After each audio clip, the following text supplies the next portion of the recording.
Duduk mas. Duduk mbak. Halo, saya Halo, sedang di sini. Pak.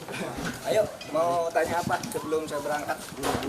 Wait. Apa? Tahan Pak, Pak. sebentar Pak. Pak. Lupa. Ambil Lupa. stok shoot dulu Pak. Oke. Siapa? Mau tanya Pak, apa? Pak, itu mengenai dan soal denda damai Pak yang saat ini baru marak jadi perbincangan di publik. Bagaimana tanggapan Pak Mahfud? Iya, saya heran ya. Menteri terkait dengan hukum itu sukanya mencari dalil atau pasal pembenar terhadap apa yang disampaikan oleh Presiden. Seperti kasus pemulangan narapidana ke luar negeri, katanya hanya tactical arrangement gitu, padahal ada hukum yang melarang. Yang ini lagi gagasan Pak Prabowo untuk kemungkinan memberi maaf kepada koruptor asal mengaku secara diam-diam dan mengembalikan kepada negara secara diam-diam. Itu kan salah. Undang-undang korupsi tidak membenarkan itu, hukum pidana tidak membenarkan itu. Lalu menterinya mencari dalil pembenar, itu kan ada di Undang-Undang Kejaksaan, denda damai.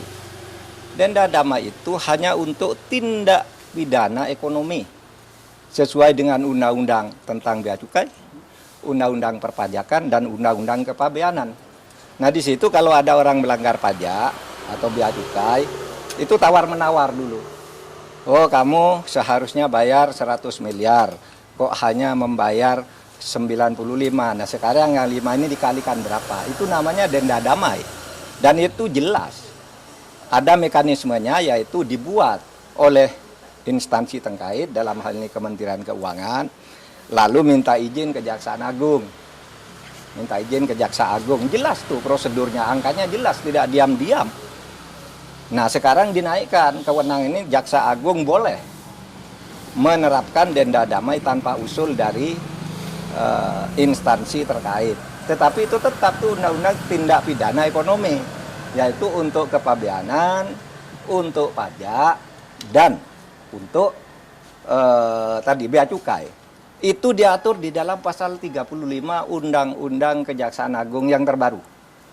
Dan itu jelas di dalam pasal 35 dan penjelasannya itu hanya untuk tindak pidana ekonomi tertentu. Korupsi tidak masuk di situ.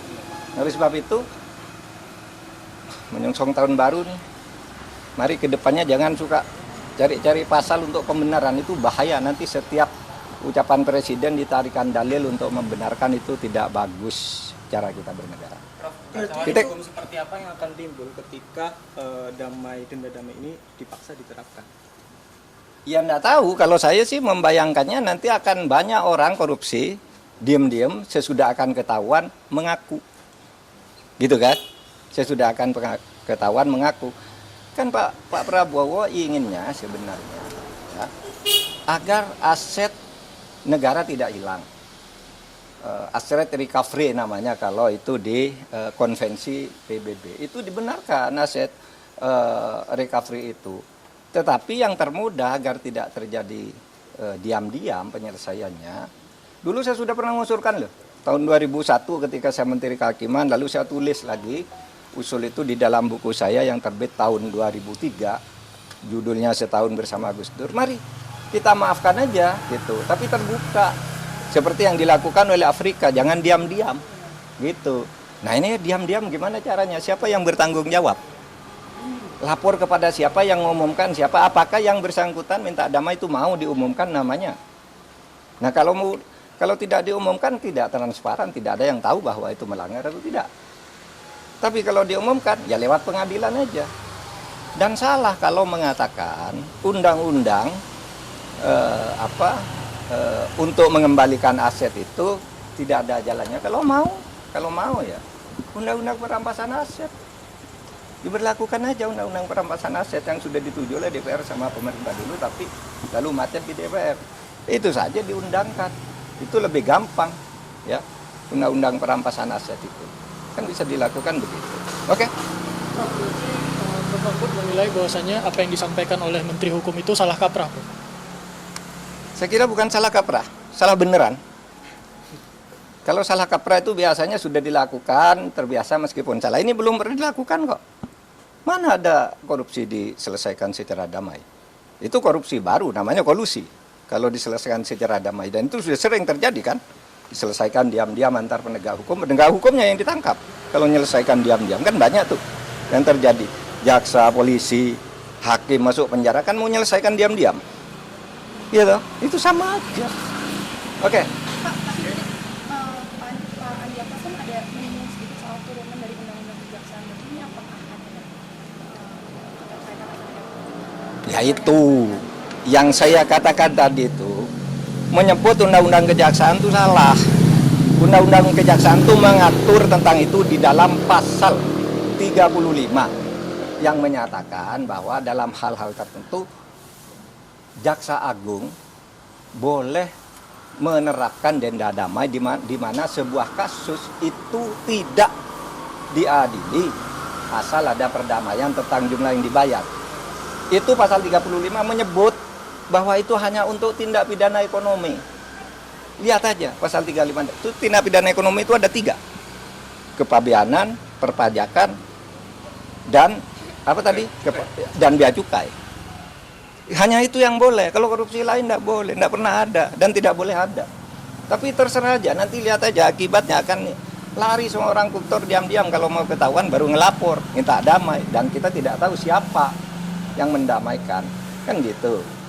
Oke, apa lagi? Lain?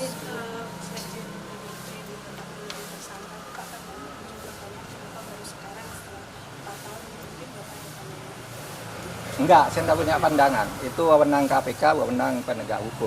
Biar dipertanggungjawabkan secara hukum, secara transparan. Kalau itu dianggap politik, ya silakan aja dipertanggungjawabkan kepada publik. Yang lain? Prof, kan tadi Prof udah nyinggung ya di Instagram bahwa uang denda sama uang penggantinya itu cuma sekian persen.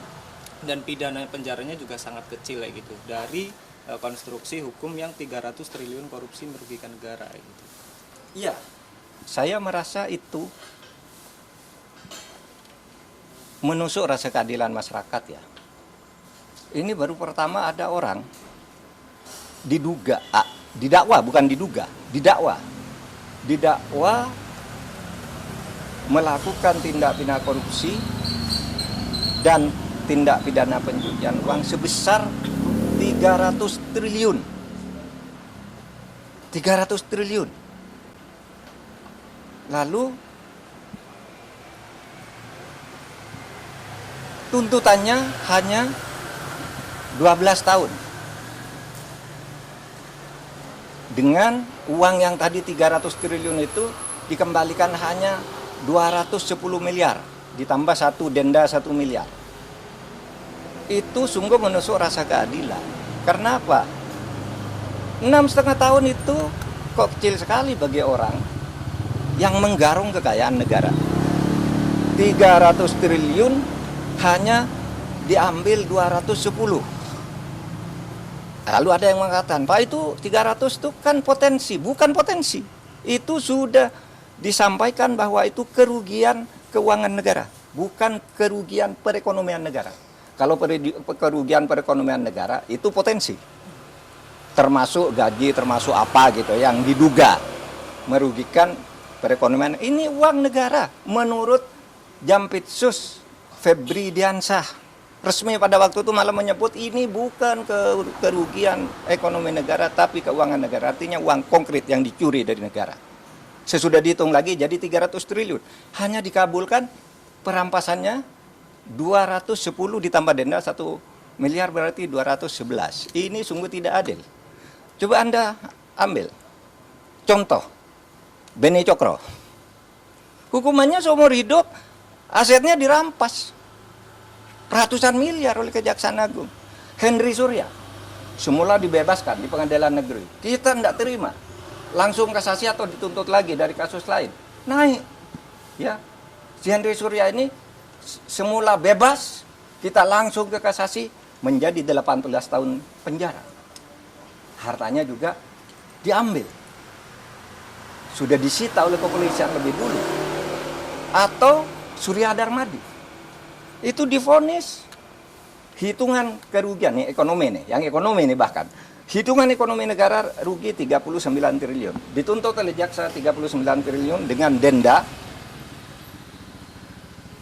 2 miliar sehingga menjadi 41 triliun. Dikabulkan oleh pengadilan negeri.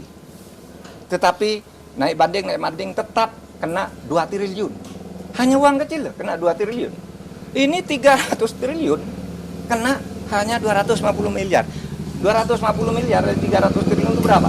0,007%. 0,007%. Nggak sampai separuh. Nggak sampai setengah persen. Anda bayangkan itu.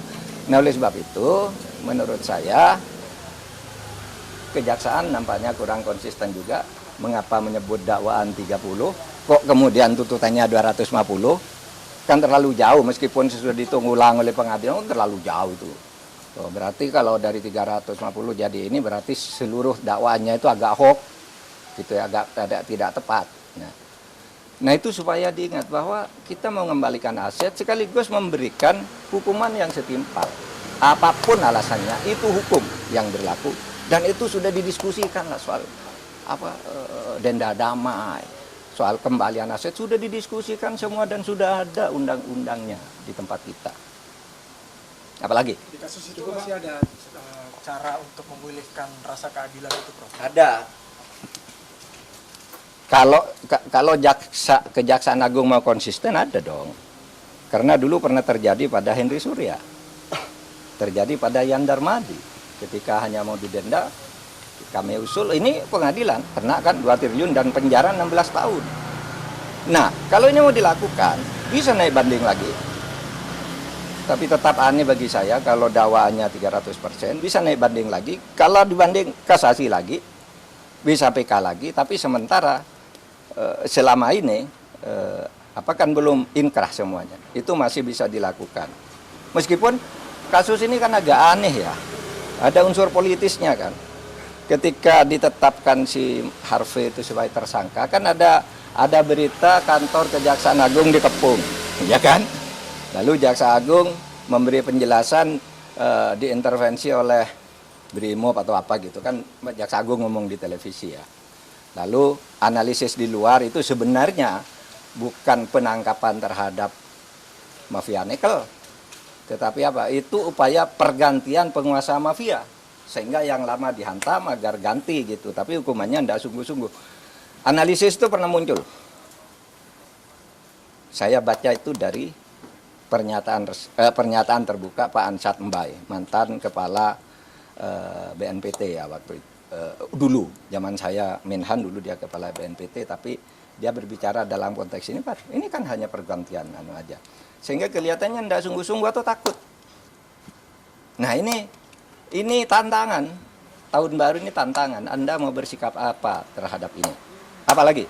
Prof, terkait dengan pertimbangan majelis hakim dalam menjatuhkan vonisnya ke Harvey Muiz itu kan dia majelis hakim menyinggung bahwasanya tuntutan yang dilayangkan jaksa kepada Harvey itu terlalu berat gitu, dan bahkan majelis hakim menyampaikan kalau Harvey Muiz ini hanya perwakilan dari PT Refine Bangkatin ini untuk mengurus terkait dengan proses timah ini, Prof.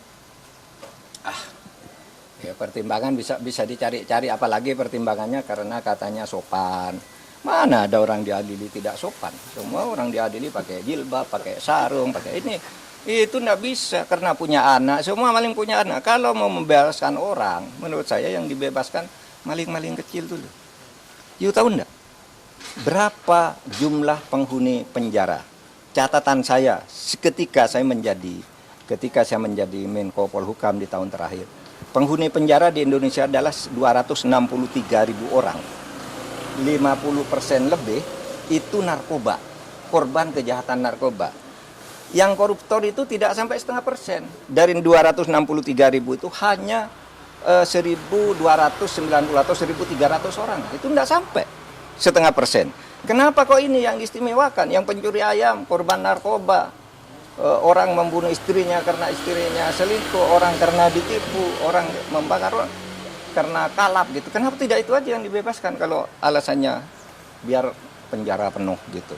Ini tidak masuk akal semua. Mari kita rasional kalau ingin baik. Kalau enggak ya udah. Tapi saya masih punya asa untuk itu. Prof, soal konsistensi kejaksaan, kan dalam sidang terungkap bahwa ada grup New Smelter yang isinya itu bos-bos smelter termasuk Harvey Muiz, dan adminnya adalah polisi. Waktu itu di Reskrim Polda sana ya. Sekarang udah jadi Direktur Tindak Pidana Narkoba Bareskrim, udah Brigjen ya gitu. Tapi di sidang nggak dipanggil jadi saksi, padahal dia jelas admin grup itu. Nah itu makanya saya bilang Kejaksaan Agung itu tidak dalam posisi bebas sesuai dengan hukum. Kan ada peristiwa yang mendahului ya. Ketika Kejaksaan Agung itu dibilang diteror, ini si Jampitsus dibuntuti kemana-mana, kemudian ada drone di sekitar Kejaksaan Agung dan sebagainya. Itu semua mendahului peristiwa ini sehingga lalu orang sekarang mengkait-kaitkan, meskipun orang bilang wah itu yang dulu bilang oh ya itu tidak benar hanya sekarang terjadi hal seperti ini. Mungkin orang bisa mengaitkan ke situ. Udah? Soal PPN 12%,